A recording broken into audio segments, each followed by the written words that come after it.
contre la corruption prend une nouvelle tournure avec l'adoption d'une stratégie et d'un plan d'action dans le cadre de la lutte contre le fléau. Le Premier ministre Choguel Kokala Maïga a officiellement lancé ce jeudi la stratégie de lutte contre la corruption à Ousseini Touré pour le compte-rendu. Recommandée par les Assises nationales de la refondation, la lutte contre la corruption connaît une évolution notable avec le lancement de la stratégie nationale de lutte contre la corruption. Ce mal qui gangrène nos sociétés est combattu par notre gouvernement et ses partenaires. L'adoption de cette stratégie va contribuer, sans nul doute, à renforcer la coordination des acteurs, de nombreux acteurs, aussi bien étatiques que non étatiques, intervenant dans la prévention et la lutte contre la corruption, et ainsi de formaliser l'engagement de l'État en la matière et d'en mesurer les résultats. L'appui du système des Nations Unies et du PNUD en particulier s'inscrit dans le cadre d'un projet que nous avons ensemble, le projet d'appui à la stabilisation du Mali à travers le renforcement de l'état de droit, qui est mis en œuvre conjointement avec ONU Femmes et ONUDC, et aussi du nouveau projet qu'on a ambition de démarrer bientôt, de lutte contre la corruption et le blanchiment illicite. Et ces deux interventions bénéficient de l'appui de plusieurs partenaires, et dont le Royaume des Pays-Bas, que je voudrais remercier, le Danemark, la Suisse. La mise en place de cette stratégie et son plan d'action a obéi à une démarche inclusive et participative. Le processus connaîtra d'autres étapes dans les tout prochains jours. Le gouvernement a initié l'élaboration d'un document référentiel dénommé Stratégie nationale de lutte contre la corruption.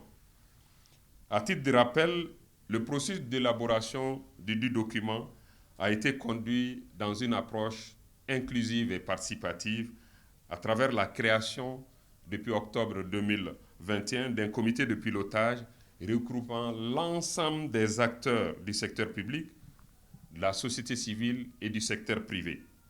Le document de stratégie adopté par le gouvernement et assorti d'un plan d'action quinquennal est structuré autour de 4 axes stratégiques: la gouvernance et les réformes, la prévention des faits de corruption, la répression et la réparation, et la communication et donc la sensibilisation. La corruption est inversement proportionnelle au développement. Elle a toujours figuré en bonne place dans les agendas des autorités successives de notre pays, mais il semblerait que la démarche a toujours fait défaut.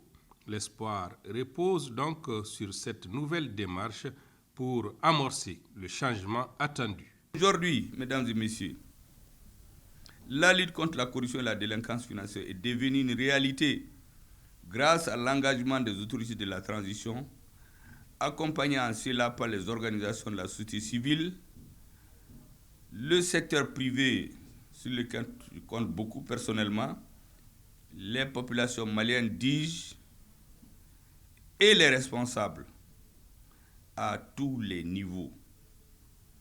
Ce peuple exige la redevabilité de la part des responsables. La stratégie nationale de lutte contre la corruption est conçue et voulue comme un outil d'amélioration de la gouvernance publique, visant à mettre en œuvre l'ensemble des mesures de prévention, de contrôle et de lutte contre la corruption sous toutes ses formes, aussi diversifiées soient-elles. La mise en œuvre de cette lutte permettra de rétablir la confiance des citoyens en les institutions dont le crédit avait été largement entamé. J'appelle tous les Maliens, de tout bord politique, social qu'ils soient, qu'ils viennent pour qu'on refasse un Mali nouveau, sans condition. L'application de cette stratégie contribuera sans nul doute à améliorer l'image de notre pays grâce à la gestion rigoureuse et transparente des affaires.